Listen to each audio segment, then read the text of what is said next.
Tottenham boss Thomas Frank has fired back at Arne Slot after the Liverpool head coach criticised Mickey van de Ven's challenge on Alexander Isak, insisting the Spurs defender did nothing wrong and branding the incident as an unavoidable consequence of elite-level defending. The controversy stems from a moment in North London that left Newcastle United's striker Alexander Isak with a broken leg. Isak had just finished clinically when Van de Ven lunged desperately to block, with the Swedish international collapsing immediately after the contact. He was forced off moments later and has since undergone surgery, ruling him out for a significant period. Speaking ahead of Tottenham's next fixture, Slot did not hold back. The Liverpool boss described Van de Ven's tackle as reckless and went as far as claiming it was more dangerous than Xavi Simons' red card challenge in the same match. Slot argued that Van de Ven's action carried an inevitable risk of serious injury, suggesting that repeating such a challenge would almost always result in harm. Thomas Frank strongly rejected that interpretation. "Obviously, I am disagreeing," the Spurs head coach said bluntly. "We are talking about a defender who will do everything to avoid conceding a goal. It's a transition moment. He is sprinting back, the ball is slid into the channel, and he does everything he can to block the shot." Unfortunately, Isak plants his foot straight there, which makes it look worse than it is. That would be a natural reaction for any defender. And if my defender doesn't do that, then I don't think they are true defenders. Frank doubled down on his defence, pushing back against any suggestion of recklessness. He insisted Van de Ven's record speaks for itself, and that the Dutch centre-back is neither dangerous nor careless. "I don't see that at all," Frank continued. "Reckless challenges? You haven't seen any from Mickey? I see him as a very fair and competitive player. That's important. And I also know the two players have sorted it out between themselves, which tells you a lot." Slot, however, maintained his stance.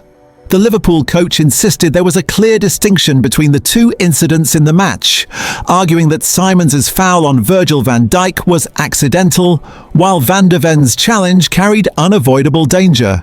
"For me, it was a reckless challenge," Slot said. "Xavi Simons' tackle was completely unintentional. I don't think you will ever get an injury out of a tackle like that. The tackle from Van de Ven, if you make that tackle 10 times, then 10 times there is a serious chance of a serious injury." Despite Slot's criticism, former Premier League referee Dermot Gallagher offered a cooler, more technical assessment, and it firmly sided with Tottenham. Speaking on Sky Sports Ref Watch, Gallagher dismissed any notion that Van de Ven's challenge should have resulted in a red card. "I can't see that he's done anything that a footballer wouldn't," Gallagher said. "I would be astonished if that was given as a red card anywhere on the pitch. Players miss time challenges all the time. He's slightly late, that's it. It's not a red card. Whether it's in the penalty area, the D, the centre circle or the other half, it doesn't change. The incident has reignited debate around defensive responsibility versus player safety, with Frank unapologetic in his stance. For him, Van de Ven embodied exactly what elite defending demands: commitment, urgency and a willingness to put body on the line when danger strikes. For Slot, the cost was too high and the risk unacceptable. What is clear is that Tottenham will not be backing down. Frank has drawn a firm line, protecting his player and sending a message that, in his eyes, this was not recklessness, it was defending. Tottenham defender Mickey van de Ven has called on his side to draw confidence from their battling performance against Liverpool, despite another damaging home defeat that leaves Spurs languishing in the bottom half of the Premier League. Spurs were beaten by the champions at the Tottenham Hotspur Stadium, but pushed their opponents to the limit, even after being reduced to 9 men, in a performance that earned praise from within the dressing room, despite yielding no points. The defeat marked a grim milestone for the club, with Tottenham now having lost 11 Premier League home matches in a single calendar year for the first time in the competition's history. Thomas Frank's side sit 13th in the table, with pressure mounting as results continue to fall short. Van de Ven highlighted the intensity of the contest and the collective response from Spurs after adversity struck. "It was really intense today," the Dutch defender said. "When you go down to 10 men against Liverpool, you know it's going to be really tough. But I think we did well and we fought until the last minute. Even at 2-0 down, we kept pushing. Unfortunately, we didn't get a point. Tottenham briefly restored parity through Richarlison, but Liverpool regained control as the match wore on. the game was not without controversy. Van de Ven was involved in a heavy challenge on Liverpool striker Alexander Isak, who was forced off after scoring the opening goal. The Dutchman also questioned the build-up to Liverpool's second goal, believing a foul on Christian Romano may have been overlooked. QT is a strong defender, he's not going to go down easily, Van de Ven said. If he's convinced he was pushed, then probably something was wrong with it. The 24-year-old also admitted he had not yet reviewed key incidents, including Xavi Simon's red card and Hugo Ekitiki's goal, which also raised questions among Spurs players. Tottenham's task became even harder in stoppage time when Romero was sent off, leaving Spurs with 9 men and ensuring the Argentina international will miss the upcoming trip to Crystal Palace. Simons will also be unavailable after receiving a 3-match ban, ruling him out of matches against Crystal Palace, Brentford and Sunderland. Despite the frustration, Van de Ven insisted there were positives to take into the next fixture. There are a lot of emotions going through my head, he said.